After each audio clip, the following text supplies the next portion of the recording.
Hi, and welcome back to Focal Point AFR Talk. Brian Fisher is my name. You're listening to Focal Point, home of muscular Christianity on Conservative Talk Radio on the American Family Radio Talk Network. I want to take a couple of minutes, 888-589-8840 if you want to call and join the program, join the conversation.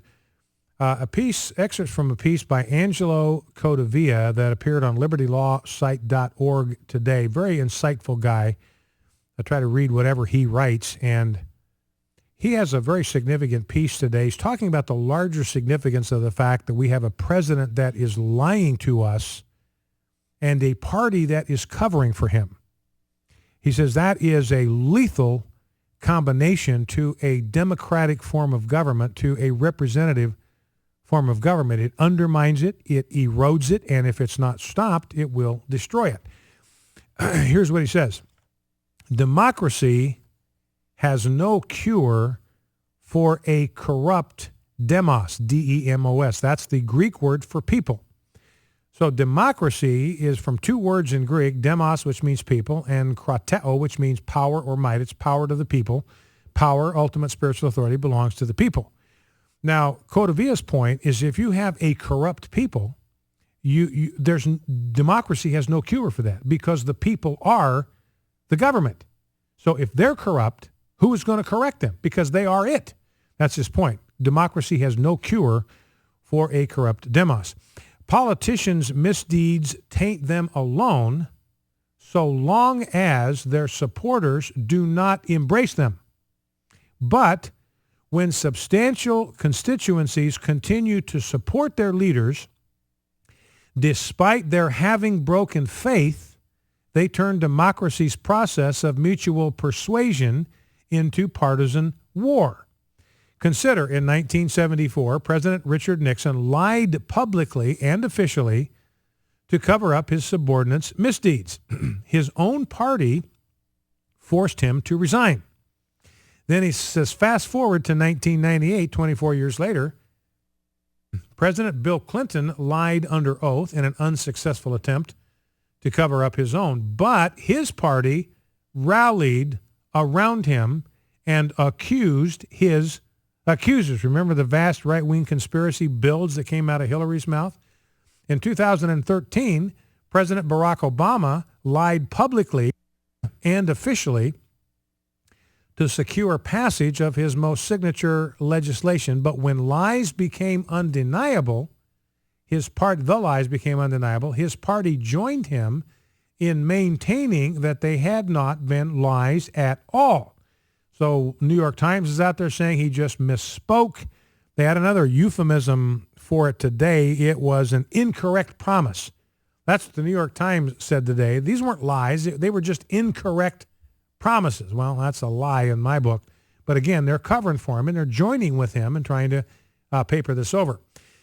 The point is that Nixon's misdeeds harmed no one but himself because no one excused them.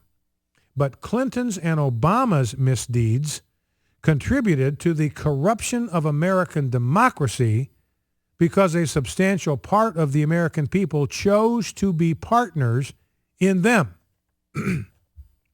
The difference, he says, between the mentalities of Republicans in 1974 and of Democrats 25 and 40 years later is the difference between a society before and after democratic corruption.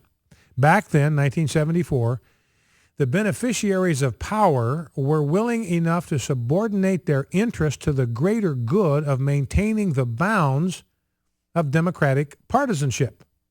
In our time, however, the constituents of democratic administration so identify their own status and benefits with the greater good that the very notion of bounds to their own partisanship makes no sense. So in other words, they can lie with impunity because of their agenda, because of their cause. They feel justified in doing so because their cause is so righteous. The end justifies the means.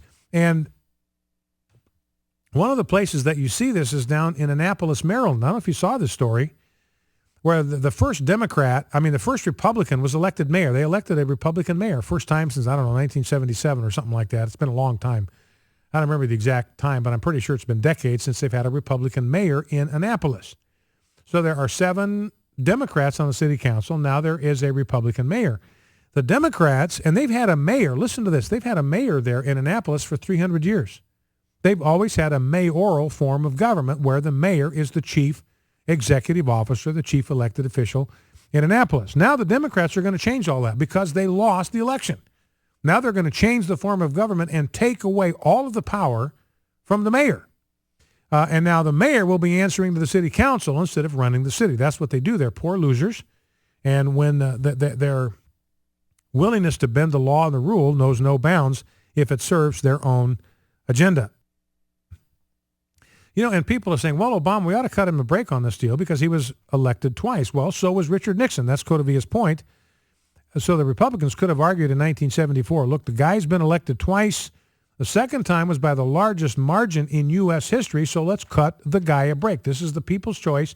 Get used to it. Live with it. And the Republicans did not do that. In fact, Barry Goldwater himself went up to the White House and told Dick Nixon he had to resign. Now, why did he do it? Cotavia says because he knew, everyone seemed to know then, that respect for the truth is what enables a democratic society that resolves its difference by mutual persuasion. And that absent that respect, society devolves into civil war. Nixon's lie had not imperiled the workings of American government, but it had transgressed the essential principle. Therefore, no one could take him at his word. So Cotavia's point, and this is, I don't want you to miss this because he restates this, so he really means this, that in a democratic republic like we have in the United States, you've got two options. You have to have officials that hold public power who will tell the truth, who will speak the truth, because that's how you have debate. That's how you have honest debate. That's how you discuss. That's how you get all the information out on the table so people can vote and make a decision with the full information, with all the facts that they need to have to be able to understand what's going on and to be able to cast good votes. And when Cotavia says, look, if you don't have that, if you have political figures that lie and whose political party covers for them and depends on them or defends them, then the alternative is war. Because the whole point of a democratic form of government is to resolve things through debate. That's the whole point of a democratic government. If you can't do it because one side is lying and defending their lies and advancing their agenda based on lies, then the side that's being lied to and they know they're being defrauded, they've got no choice but war. That's the only alternative that's left. That's why he says, look, this is a very, very significant thing. Just got a text, by the way, from a friend of mine. Remember, Jay Carney said, look, the numbers are going to be low. We're just getting them. According to Associated Press, fewer than 27,000 people have signed up for health care on the government website. Fewer than 27,000 people have signed up on Obamacare website. Say again, Jeff? Yeah. Okay, I'm not seeing those numbers on my screen. But anyway, so Fox is saying, Jeff, stay with me. Fox is saying there's 106,000 people that have signed up. Yeah, that's right. Okay. They say 106,185 people have enrolled. Actually enrolled. I mean, they've gotten insurance, or they've just. Yeah, that's from the HHS. Okay. Well, AP is saying it's 27,000. Now, here's one of the deals. Here again, talking about this lying business. The administration has said, look, we're going to lie to you about how we compute the people that have enrolled. And that's why I'm curious about these numbers. AP saying 27,000, Fox saying 108,000, HHS saying 108,000. Is the administration said, look, we're going to count somebody as enrolled if they have just established an account and have decided to pursue insurance. In other words, all they got to do is have it in their cart. And we're going to count them as people that have enrolled. Well, that's bogus because they haven't bought anything. I mean, Amazon, they like it when you put things in your cart, but they don't ring up a sale until you pay for it at the checkout counter. That doesn't mean anything because you can go back and you can pull stuff out of your cart. You can leave the site altogether, and there's no transaction happen. So what you've got in your cart is a meaningless, completely meaningless statistic. But the government is saying, Obama is saying, look, we're going to count those people that have put something in their cart. We're going to count them as actually having enrolled. So anyway, the numbers are just absolutely horrible. California alone, 1 million people have lost insurance in California alone. So anyway, back to finish up Codavia's piece. I won't take time to go through all the rest of it, but look, he said, you got a deadly thing going on here for democracy when you have a president who is lying to the American people, and he's got a party that is backing him up, a ruling class that's backing him up. Here's how he finishes the piece. This ruling class, in short, has placed itself as far beyond persuasion as Obama himself, democracy by persuasion having become impossible because they lie, they don't debate. We are left with democracy as war. In other words, now he's not talking about physical war, but he's saying, look, now it's no longer a matter of just making arguments and march. You got to fight in the trenches. You're going to have to take this by democratic. You're going to have to take it back because they are not going to yield it according to the democratic process. Let's go to Patty, Raleigh, North Carolina. Patty, welcome. What's on your mind? Hi. Thank you so much.